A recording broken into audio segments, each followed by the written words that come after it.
April 12th in history. In 1204, Constantinople stood as the greatest city in the Christian world, a gleaming capital of wealth, art, and power at the crossroads of East and West. On April 12th, Crusader knights breached Constantinople's walls. For 3 days they looted palaces, churches, and libraries, shattering Byzantium's heart in the name of the cross. The sack gutted Byzantium permanently. A Latin empire rose briefly on its ruins, and a weakened Constantinople finally fell to the Ottomans in 1453, reshaping the entire medieval world. In 1633, Rome's power over truth was absolute. Galileo Galilei, aging astronomer, was summoned to face the Inquisition, accused of heresy for his writings on the cosmos. On April 12, 1633, Galileo stood before Inquisition judges and was formally charged. He had dared claim Earth moves around the sun, a truth the Church called heresy. Galileo recanted to survive, but science could not be unspoken. His trial became the defining symbol of reason's struggle against dogma, a battle still echoing today. In 1814, Napoleon Bonaparte had just signed his unconditional abdication. Defeated and stripped of his empire, he sat alone in his palace at Fontainebleau. On the night of April 12th, Napoleon swallowed a vial of poison he'd carried since the Moscow retreat. He survived. The poison had degraded over 2 years. Napoleon was exiled to Elba, but returned for the 100 days. His survival that night kept history's most dramatic comeback alive. In 1861, tensions between the Union and the Confederacy reached a breaking point. Fort Sumter stood isolated in Charleston Harbor, its small Union garrison surrounded by hostile Confederate forces. At 4:30 a.m. on April 12th, Confederate guns opened fire. Cannonballs arced across the harbor as Fort Sumter's walls crumbled under a relentless 34-hour bombardment, forcing the Union garrison to surrender. The fall of Fort Sumter ignited a 4-year war claiming over 600,000 lives. It transformed the nation, ultimately ending slavery and redefining American democracy forever. In 1862, the American Civil War raged across Georgia.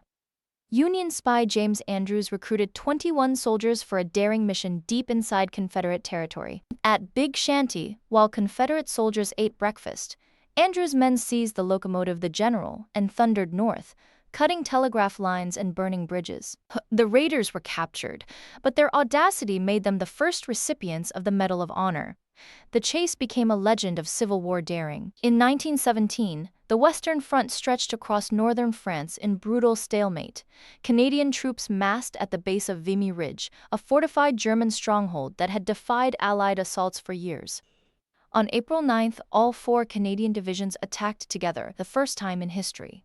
By April 12th, they secured the final objectives atop Vimy Ridge, defeating entrenched German forces. Over 10,000 Canadians fell at Vimy, yet the victory forged a national identity. Canada had fought as one unified force, earning global recognition as a sovereign nation. And in 1927, Shanghai was a city divided nationalist armies and communist labor unions uneasily shared power after years of uneasy alliance against warlords. On April 12th, Chiang Kai-shek unleashed soldiers and gang enforcers across Shanghai, raiding union halls and executing communist organizers in a sudden, coordinated bloodbath. The massacre shattered the nationalist communist alliance and ignited a civil war lasting decades, ultimately bringing Mao Zedong to power in 1949. In 1937, Britain raced to reshape aviation. Engineer Frank Whittle, a young RAF officer, had spent years fighting skeptics to fund his radical idea, an engine with no propeller. On April 12th, Whittle ignited his Whittle unit prototype at Rugby's British Thomson-Houston Works. The turbine screamed to life, a roaring column of thrust with no spinning propeller blade in sight. Whittle's engine launched the jet age, compressing continents into hours. Within a generation, commercial aviation transformed how humanity moves, trades, and connects across the globe. In 1945, President Franklin Roosevelt traveled to Warm Springs, Georgia, exhausted after 12 years leading America through Depression and World War. On April 12th, Roosevelt collapsed and died of a cerebral hemorrhage. In Washington, a stunned Harry Truman was swiftly sworn in as the 33rd president.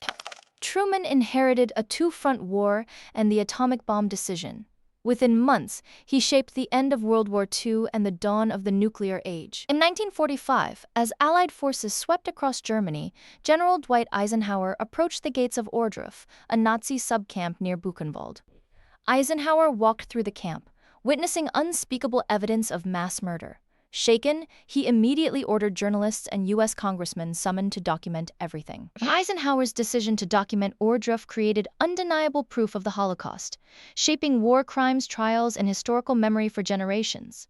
In 1955, polio terrorized American families every summer. The disease paralyzed thousands of children each year, and parents lived in fear. On April 12th, Dr. Francis announced Salk's vaccine was safe and effective. Church bells rang and strangers embraced in the streets. The vaccine nearly eradicated polio worldwide.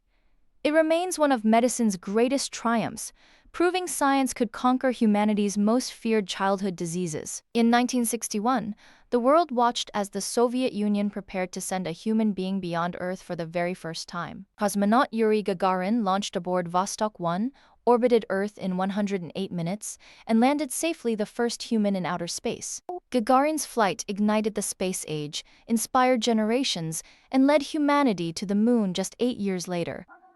In 1963, Birmingham, Alabama was the most segregated city in America, a place where peaceful protesters faced fire hoses, police dogs, and mass arrest. On April 12th, King led marchers into the streets in defiance of a court injunction. Police moved in, and King was arrested and taken to solitary confinement. From his jail cell, King wrote his letter from Birmingham jail, a defining moral argument for civil disobedience that still shapes justice movements worldwide today. In 1981, exactly 20 years after Gagarin's historic flight, NASA prepared to launch the most ambitious spacecraft ever built, the reusable space shuttle Columbia. On April 12th, Columbia roared to life. Astronauts John Young and Robert Crippen rode a pillar of fire into orbit, becoming the first crew to fly a reusable spacecraft. Columbia's flight launched 30 years of shuttle missions, 135 flights that built the space station and transformed how humanity reaches the stars.